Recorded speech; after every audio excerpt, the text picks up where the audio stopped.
Hi, everybody. Welcome to the Yorkville Sound podcast. My name is Jeff Cowling. I'm the current Vice President of Sales and Marketing at Yorkville Sound. And today we're going to go back in history. Our previous podcasts have included topics of technical nature and some non-music related topics, as well as a live music feature. But today, our special guest is Mike Holman. Hi, Mike. Hi, Jeff. How are you? I'm peachy, and how are you? I'm fantastic. You and I met in 1998. When I started at Yorkville for the first time. Yes, I remember that. Yes. And then you went away. Yeah, And then I you came back. Correct. I went away, and then luckily didn't burn The any magnetic bridges. pole. And I came back to the company, and but I pale in comparison to the years that you have served this company. Oh, no. Mr. Holman has been with Yorkville Sound since 1971. Yeah. Describe the company back then. Smaller? Yes.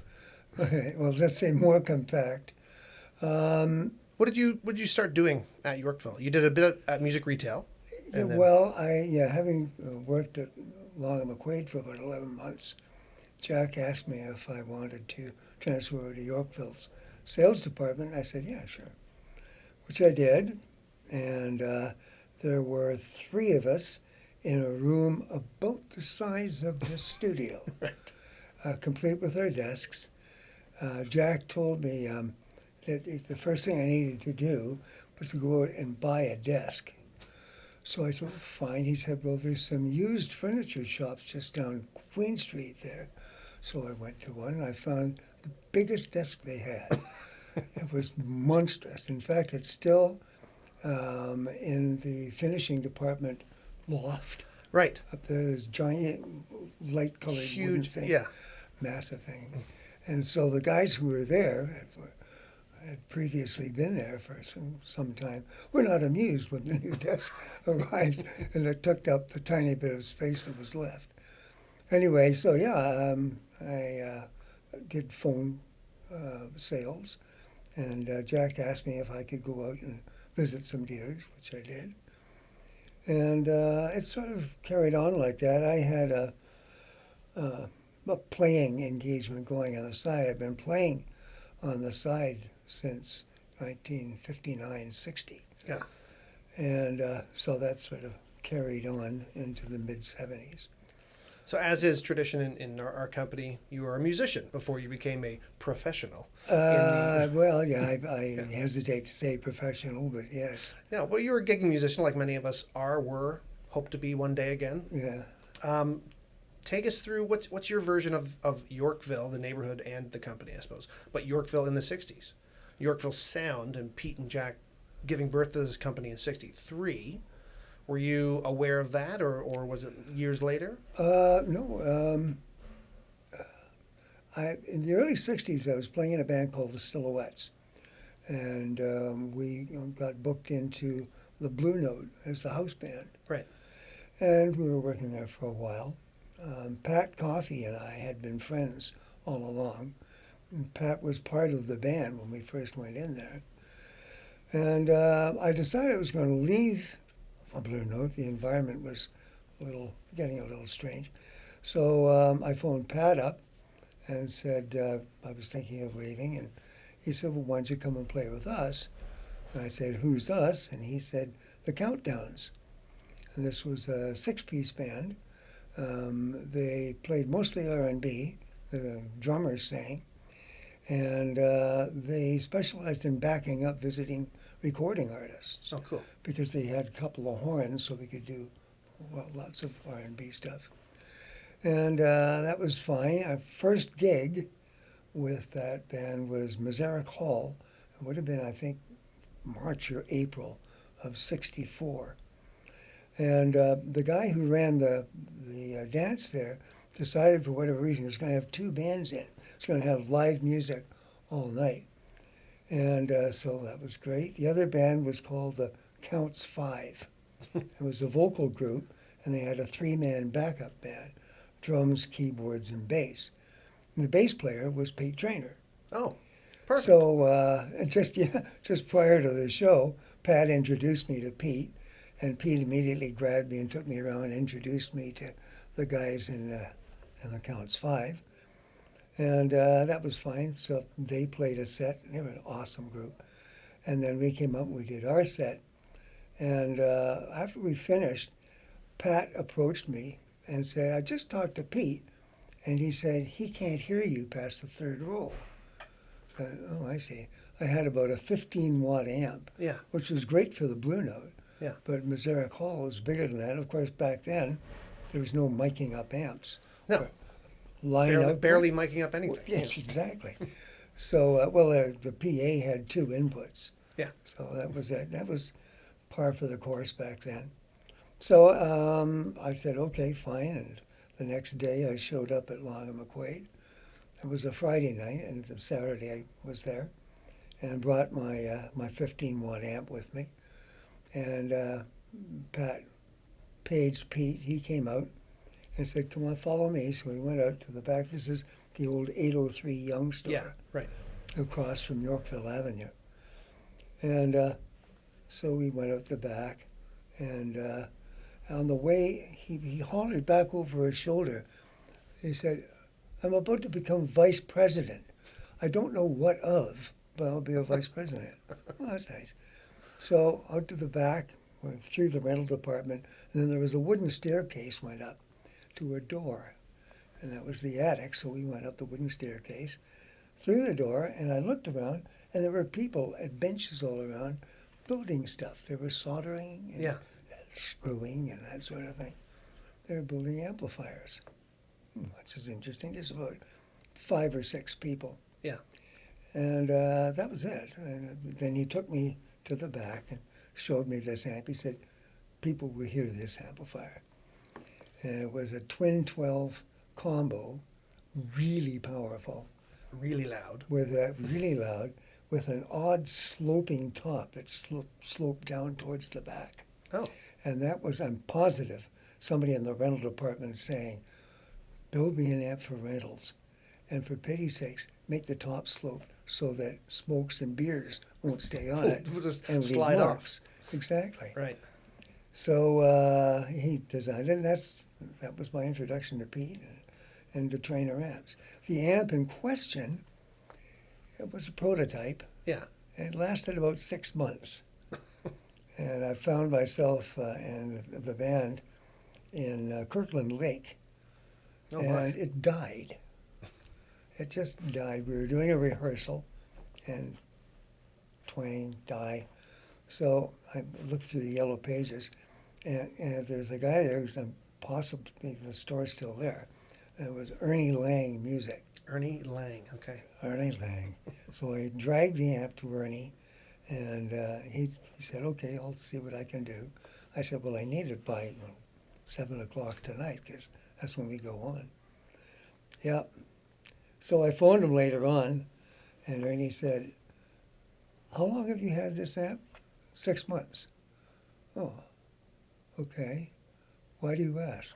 Well, I'm a little surprised it lasted this long. Oh, really? Yeah, he says, I've done what I can to get it working, but it might not last all that long. Okay, fine. He went, paid him, took it back, plugged it in, twang, die.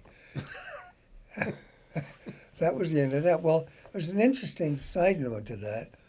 Our road manager was a guy named Bob Clark. And Bob was a creative guy. He said, well, here's what I'll do. We had a Bogan MX60A PA amp, which had 2 or 3 mic inputs on it, and then there was a 1/4-inch input. So I took my guitar cord, plugged it into PA, and then ran speaker leads to the speakers in my amp, Okay. in my combo, and then I could hear the singers and myself. It worked. That was Different- the first different- time I heard a stage monitor. Different tone.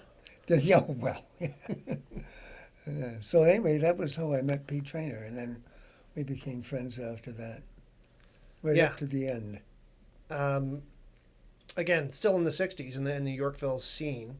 Were you around seeing other soon-to-be famous acts? And were they using any Traynor or Yorkville stuff at the time? Well, they would have been acts that we backed up. Right. So they ended up using Traynor PA because the countdowns had YSC ones Yeah.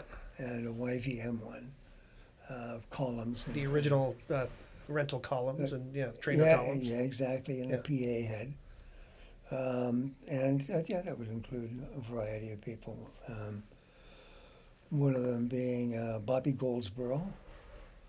Then we backed up the Angels, my boyfriend's back, and yeah, Big D Irwin, and a few other people. How about the And Hawks? Where were the Hawks on the scene at the time? Well, the Hawks became the Hawks after they left Hawkins in the early part of 1964. Yeah. And I remember going down to catch them. They were playing at the Friars. Hmm. And I knew Levon, and so I went down to say hi. And Jerry Penfound was playing tenor with them, so I got to chat with him as well. And they were quite pleased with the way things had worked. Yeah. They were, of course, at the time they were playing a lot of the material that they'd been playing before. They hadn't become the band yet. No, right. So yeah. I got Hadn't to been see picked him. up by Dylan yet, and hadn't become the band yet. They were more. Not yet. They're still sort of an R&B band in their There was an repertoire. R&B type band, yeah. Yeah. Well, rock and roll R&B. Yeah. So yeah, those were some of the guys. I guess just about everybody who played in the village, at one time or another, played through Traynor amp or PA. Yeah, it was part of the scene.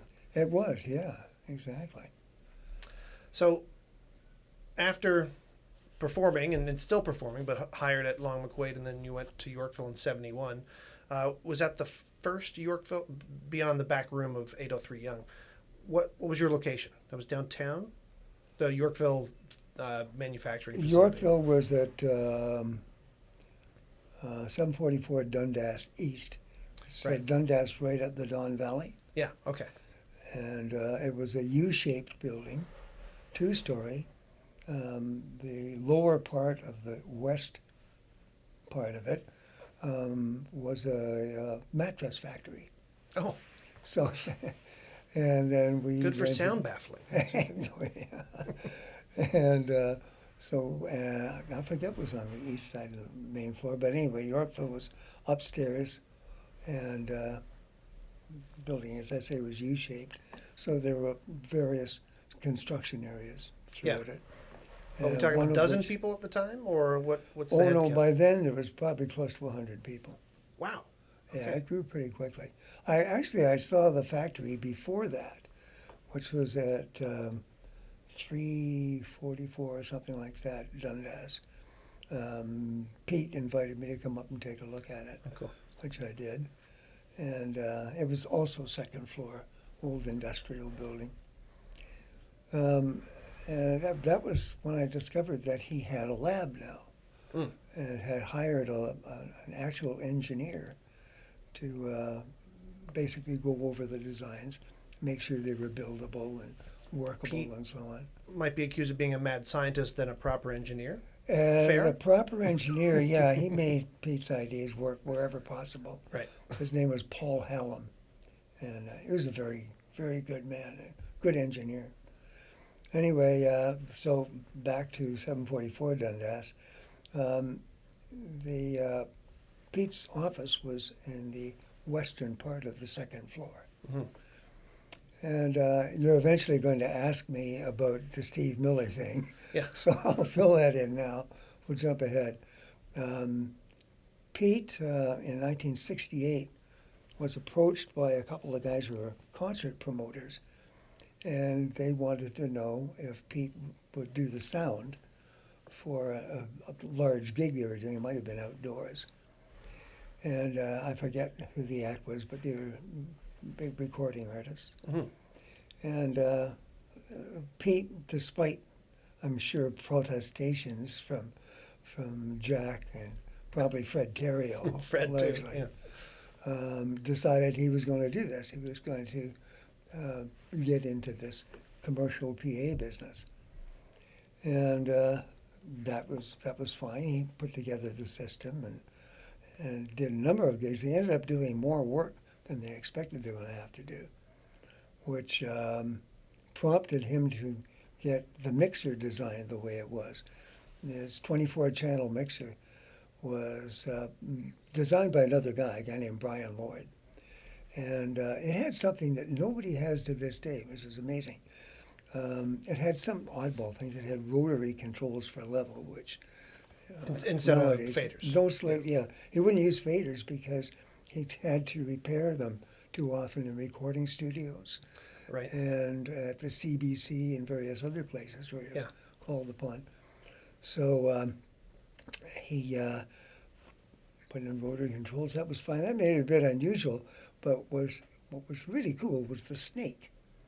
It was a standard junction box with mostly XLR connectors on it for mics. And then there was the snake that came out. And normally the snake would be terminated in a bunch of wires with connectors on them and numbers and so on and so forth. This one had one connector. It was a great big 60-pin Elco connector. Oh, like screwed on kind of thing. Like Well, actually, this one was even cooler than that. It was military grade. The plug part of it that went on the end of the cable was cast aluminum. And when you pushed it on, there's this cast aluminum handle you pulled out. Clunk. Yeah. And it just made it so cool. Yeah. It was just so wonderful. That's great. And, of course, really reliable.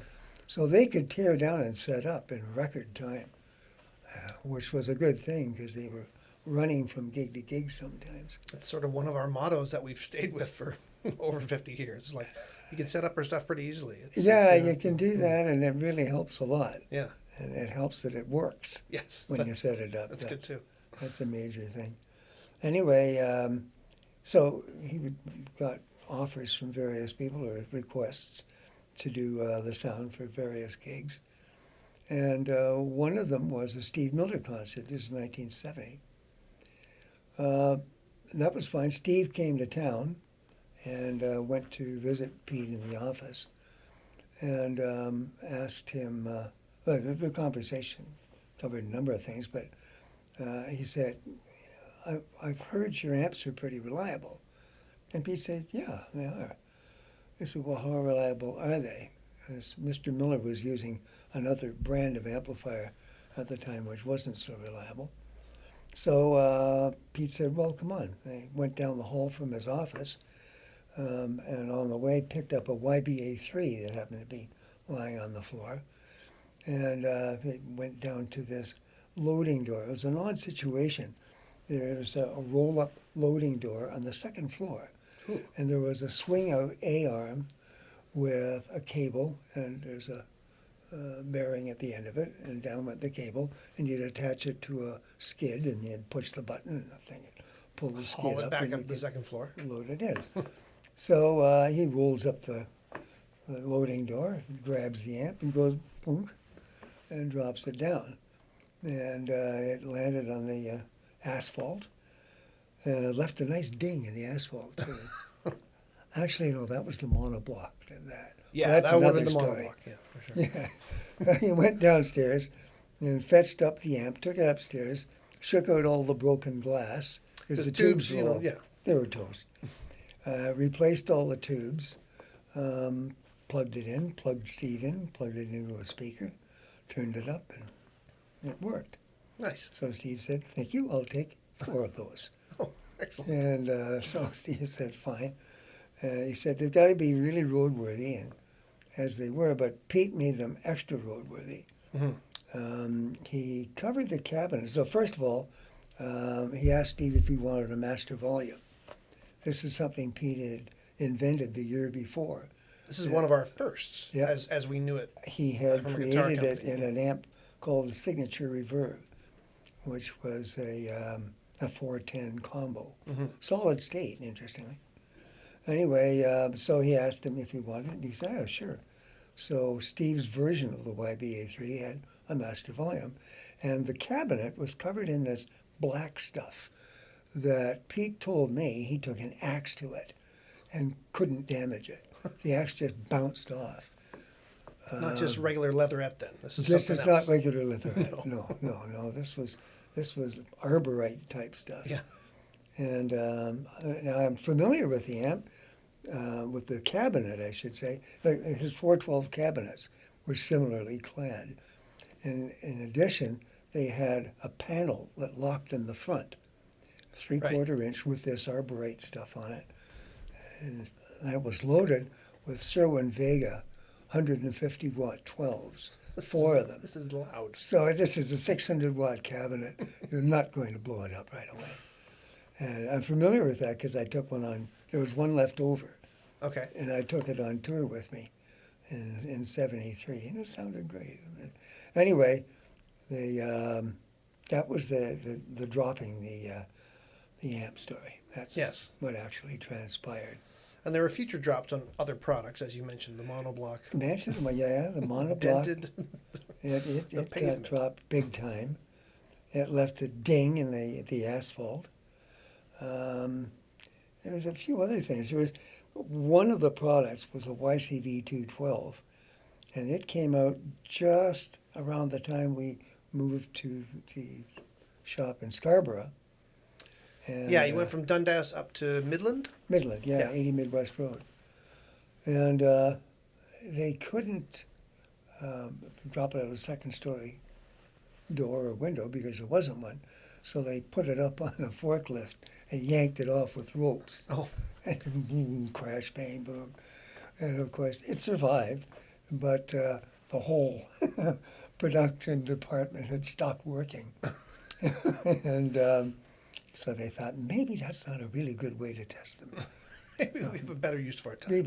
Maybe other things. So anyway, that's that part of the story. That's good. So through the 70s, you moved with the company as it moved as well, from downtown Toronto up to Scarborough. Yeah, In Scarborough until, I think it's 93? 93, yeah. Yeah. So tell me about the Scarborough Days, because the company kept growing. It did, yeah. Scarborough was Unit 1, which is at the far west end of this, like a mall sort of thing, really. It was a good venue, and it was a good place for new ideas. One of them was the monoblock, version 2 of that. That was a good thing. At the same time, we became aware in the late 60s, early 70s, that tube manufacturers were dropping like flies. Right. And I suppose the final shot was in 1980 when we were approached by Sylvania, and they said, here's our price list, here's the price breakdowns for all the various tubes that we're going to make one more time, and then we're not in the tube business anymore. We're not going to build those anymore. Exactly. And we knew by then that everybody else, because obviously purchasing had been on the phone, trying everybody in. Yeah, the early 80s were weird with that, like Fender. Exactly. The real leader in tube amps and bass amps. They stopped yeah. building tubes, too. They had Yeah. solid state amps for years. It was pretty apparent that as early as 1973 or thereabouts, that tubes were going to die by the end of the decade and become unavailable, at least for a while. Folks, I'm happy to say that that's not true anymore. We brought tubes back. Yes, we can thank Mike Matthews for that. Mike Matthews is the guy that, he started up, it was a line of effects pedals. I forget the name of it. But he somehow managed to make his way into the Soviet Union and not only established business relations with a tube factory there in Russia, but ended up buying it. That became Sovtech? And this is, yeah. Yeah. And this is before the Iron Curtain came down. Which is a tough feat, I'm sure. Yeah. That's right. So we can thank him a lot for that. But that's the 1980s and so on and so forth. Yeah. 1973, early 70s. Yeah, tubes are on the way out, so we'd better get our act together with solid state amps, which we did. Jack got a grant from the federal government. Program was called PAIT, P-A-I-T, Program for the Advancement of Innovative Technology. Great. And the money was to develop new solid-state amps.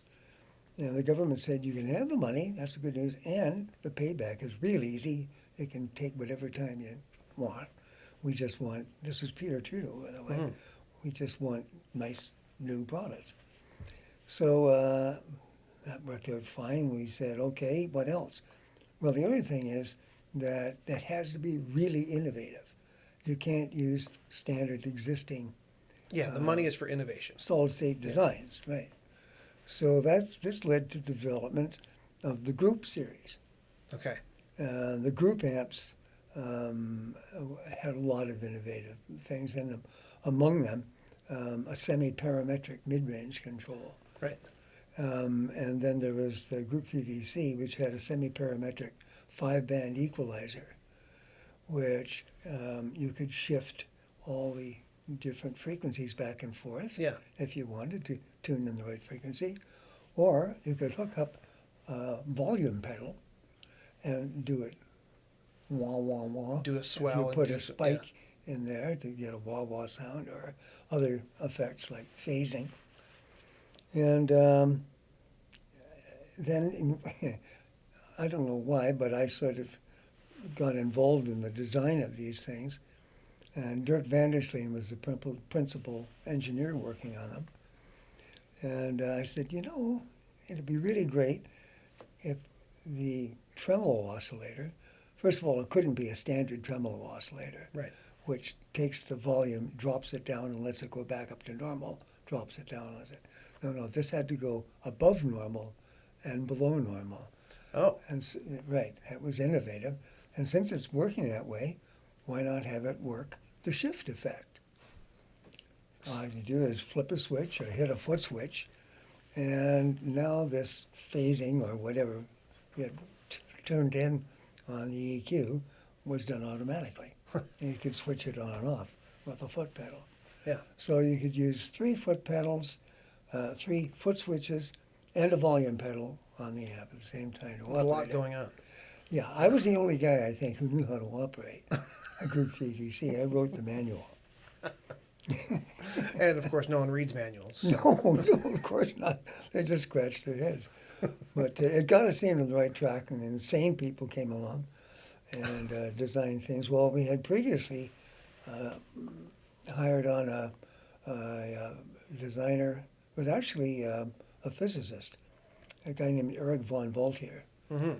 And he had come up with the rotating vibrato synthesizer circuit. Wow. The RVS, and that got Yorkville into keyboard amps way before anybody else. Yeah. And so that was good. We were innovative that way too, although that wasn't part of the deal with the government. So that worked out fine. We found ourselves with solid-state amps that, thanks to a couple of people who dropped in, we had people come from all over the world. One guy came from Israel, and he improved products and came up with some new products. And then a guy came from Czechoslovakia, and he did a number of things. One of them was to sort out a problem I was having with the redesigned YBA4. Right. YBA4 was the Bassmaster combo. And I had won this contest that Jack had posted for the employees, design a new look for the Traynor amps. If we pick you, Win you an get to amplifier. get them made. Right. So I submitted a drawing, and Jack liked it. So he said, okay, you're product manager. Well, all right. And by the way, you've got 3.5 months to get everything changed and in production. Huh. It had to be in production by the NAMM show in June. So we pretty much did it. Good. We got it done. But along the way, we found that the YBA4 was a problem, because here it is, a tube combo, and it's in this nice new box. But unlike the old box that was designed for it, it couldn't be shock mounted. The chassis in the old YBA4, wedge of cheese, as Steve used to call it, was shock mounted on rubber pads. Yeah. And they would absorb all the vibration from the speaker, and you wouldn't kill the tubes. Well, with this one, you couldn't do that. And one engineer was working on the problem, and he couldn't get around it. And then in the door walked this guy from Czechoslovakia. And he had done one or two things that made the amp sound really good. And then he noticed this problem. I said, what's going on? Well, we want to make sure that the amp doesn't kill the tubes, but vibrate them to death. So I said, no problem. And he solved it. We had been working on it for weeks, if not months. And he popped out the speaker, took a block of wood, glued it to the back of the enclosure, dropped the speaker back in, screwed it down, and it worked perfectly. Because it put the speaker in phase with the magnet, the speaker, or the back of the cabinet with the speaker magnet, and that just canceled all the vibrations. Excellent. And the tube survived. So yeah, we had there was all kinds of crazy product development. Things. Well, that sort of leads me to some firsts that I want to identify, since we're still in the 70s before we get to the 80s and 90s too. A lot of people don't know that Traynor was one of the manufacturers who had the first stage monitor. Yes. What year was that? Well, the original stage monitor was probably 1969. Yeah. Pete designed it. Basically, he took the concept of a cube, sawed in half diagonally, with a 12-inch speaker in each triangular box. Yeah. And that's... And have them fire up, and yeah. That's right. He put JBL D120s in them, and they worked great. Yeah. And then afterwards, you could bolt the two halves together, latch them together, and one of them was on dolly wheels, scooted across the floor, Oh, great. put it into the truck, and you're ready for the next gig. I think we dabbled in lighting as well, like portable lighting. Lighting, that was as early as 1968. The Counts... Which we still do. Yeah. Lighting. The band changed its name to the Counts, and we had an LS1 lighting system. Right. We also had YSC5 speakers, which were very cool. But the lighting rig was the first on a tripod versus having it attached to the auditorium. Kind, yeah. It was operated by someone sitting at a little console with on-off switches. Right. That was great. Yeah. Now your roadie gets something to do. Now you have to make sure I'm telling mostly the truth. I think we had the first 810 cabinet for bass amps. Yeah, that was the 60s. That was YC810. But it wasn't sort of, it was a weird configuration, right? Like it wasn't just two rows. Yeah, no, they were staggered. Yeah. A little bit. Yeah, there was a couple, so on and so forth. I'm not sure why it was staggered that way, but the cabinet worked great. Yeah. And so heads up, Ampeg. Yeah, right. Well, let's not get into that story. But maybe we should. We could. Jack, of course, Jack Long's this amazing guy. Agreed. I got to go back to the beginning. 1958, Pat Coffey and I walked into Long and McQuaid Music. We didn't know the store was there. There's only one. No, it was like 10 minutes away from where Pat lived. Yeah. And we just took this route up Yonge Street that we didn't normally take, and Pat suddenly disappeared into this doorway, and I followed him in, and here's this place, and back then, if you had really nice guitars, you put them behind glass. Of course. Right. And the ones that weren't so nice, you hung "Do Not Touch" signs on them. And here's this place, there's a shelf, not too far from ceiling level, and it's got all these neat guitars on it. Gibsons, Fenders, Gretsch's. Oh, it was wonderful. So this guy behind the counter introduced himself as Jack Long and said, "Do you see anything interesting?" And of course, everything's interesting. Yes. So I pointed to a Gretsch, Pat pointed to a Fender baritone Strat. Yeah. And he just reached up, handed them to us, and played them. And music stores didn't act like that. No, Everywhere where you went. No. Right. So we sort of looked at them, and we were afraid to get fingerprints on them and stuff. He said, "Well, why don't you take them home?" I said, "Well, it's a problem. We have empty wallets." And he said, "No, take them home. Give me your phone numbers." And we did. We gave them the phone numbers. I had a That's- Gretsch Viking. That's And we went crazy. home, and that was it. We were back 2 days later with whatever guitars we had to trade in. Yeah. Mine was a 58 Les Paul Special, Ooh, double cutaway. that you my- traded in? That my parents bought for me for my birthday One that got in away. 1958. So I hadn't had it for very long.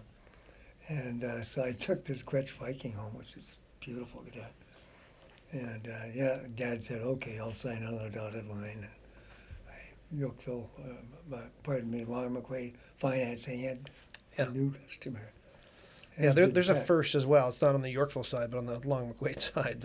Yeah. The financing agreement and the rental of instruments is Well, such a yeah, hilarious story, too. A few years later, of course, Jack invented rentals. Mm-hmm. Music rentals didn't exist at the time anywhere, not in North America, not even in Europe. We ended up teaching Europeans and British people how to rent. Yeah.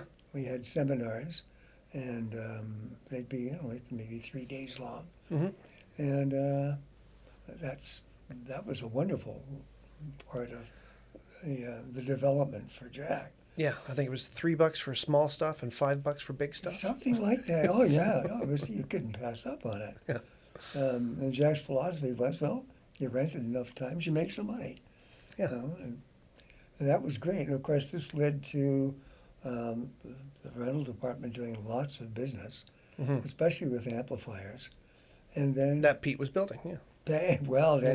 Pete came along, and the first thing he did, he'd been repairing things Mm-hmm. for a while, but a band that wore purple uniforms decided they wanted portable PA speakers. Yeah. And that's great, portable PA speakers, no problem. Pete went home and he had this reference novel, a reference book, and in it were some patents that had expired, and one of them was a 1936 RCA patent for something called a column speaker. Right. Or a speaker column. So Pete made a couple of them, with 6 8-inch speakers and 2 10-inch speakers, so they were just about ceiling high. Yeah, they're very tall. Yeah. And they sat in the store for a long time because the band was on the road. And people would come in and they'd see these monstrosities and they'd say, what's that? And Jack would say, they're sound columns. Portable PA speakers. Really? And people would go, oh yeah, of course. Yeah, sure. Because And Jack I was said, faking it too. It's like, oh, they're columns. They just arrived. I'll have a couple of those. Right. And so that's what got Pete going. So yeah, he invented portable PA because the bands I'd worked at up until 1964 had to rely on the PAs built into clubs. Mm-hmm. And some of them were just awful. Some of them didn't work at all. Yeah. Clubs, school gyms, and that sort of thing. So Every environment sounded very different. And they all And then- did, yeah. Oddly, that first gig with the Countdowns at Mazarek Hall, Mazarek was the only place that had a decent built-in PA. Okay. But the band brought their YSC1s along anyway. Yeah. Just, because it looks cool. Well, I think they were matching, right? Weren't they decked out in velour? The No, speaker columns these were regular themselves? YSC1s. Okay. No, this band didn't get the fancy ones. Right. That was some other band. But that was certainly an innovation. YBA1 wasn't an innovation so much in principle, but in design it was. One of the problems Pete had encountered in repairing amps was that if people weren't really careful, if they were, for example, playing a combo amp, Yeah. and you're playing along and the speaker dies. And what happens with tube amps, and of course they were all tube amps at the time, a tube amp tends to see a dead speaker as an open load. Yeah. And an open load to a tube amp is an infinitely high load impedance. Mm-hmm. And tube amps try to put out more power into higher load impedances, And get very hot. and they die. Yeah. I found that out personally. Yes, you did. One time. Anyway, so he decided he was going to design his amp with a buffer transformer. There's a power transformer, as usual, an output transformer, and between them, in the circuitry, was this sacrificial transformer that wouldn't die like a fuse Right. instantly. It would suffer, and then boom, there would go. Well, then you had the option of simply replacing whatever was burned out at the time, tube sockets, probably the output transformer, which is not an expensive transformer. And you could or could not replace the sacrificial transformer. Right. Not damaging the entire circuit board, just the sacrificial part. Exactly. And that worked. And the amps were amazingly reliable. Yeah. I think the master volume was one of the early Traynor things too, right? That was an early thing, yeah. Yeah. Again, he made that one for the YSR2 signature reverb. And initially it was called studio volume. And that was so that you could turn it down in a recording studio where you've got a nice mic in front of your amp, and whatever ambient noise there is, of course, it's picking it up. Yeah. And guitar amps are notoriously noisy. Yeah. Even though modern ones, Like this that one, but baby right here, beside you. Yeah. are nice and quiet. But back then they were a bit noisy. So you could turn down the gain of the preamp, and that's where most of the noise comes from, of course. And so that worked fine. Well, then he called it master volume, and that's what we ended up putting on the YBA3. Mm-hmm. And that was another invention of his. Yeah, because you didn't see that on early Fenders or early Marshalls or anything, right? I think. No. No. No, that was an iteration, along with things like the lighting system, the YBA3, 130 watts, which nobody else was making at the time. Mm-hmm. And then he came up with the YBA3A, which is 250 watts. That's the biggest and baddest of the. That was the biggest and baddest of the bunch. Would actually do more than 250 watts. Oh. It was virtually indestructible. As a matter of fact, I saw him use it one time. He called me into the machine shop one day and said, "You got to see this." "What is it?" "The flame speaker." "What?"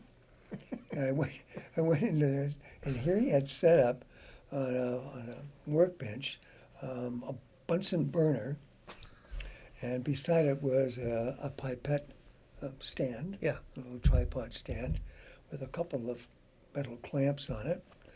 And he had the guitar and the YBA3 and a YBA3A.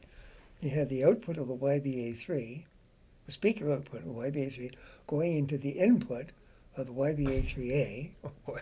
because he wanted lots of gain. Yes. And then he hooked the output of the YBA3A to two wires that were going to these two clips on this little pipette stand. He fired up the Bunsen burner, got it roaring, and started playing. And sound came out of the flame. Sound came out? Came out of the flame. That's He crazy. read an article. When did the building burn in down? the Science Soon Journal. after? Pardon? When did the building burn down? Soon after? Or- He was probably discouraged from doing much of that. But, of course, we did lots of goofy things. When the Moss 1200 first came out, Yeah. this is jumping ahead in time to the late 70s, early 80s. They decided they'd tested the Moss 1200 every way to Sunday. It was pretty much indestructible. So they said, well, let's see if we can heat up a hot dog with it. So they went out, they got some hot dogs, a couple of wires, a couple of nails, stuck the nails into each end of a hot dog, connected an oscillator Yeah. to the amplifier, and cranked it up.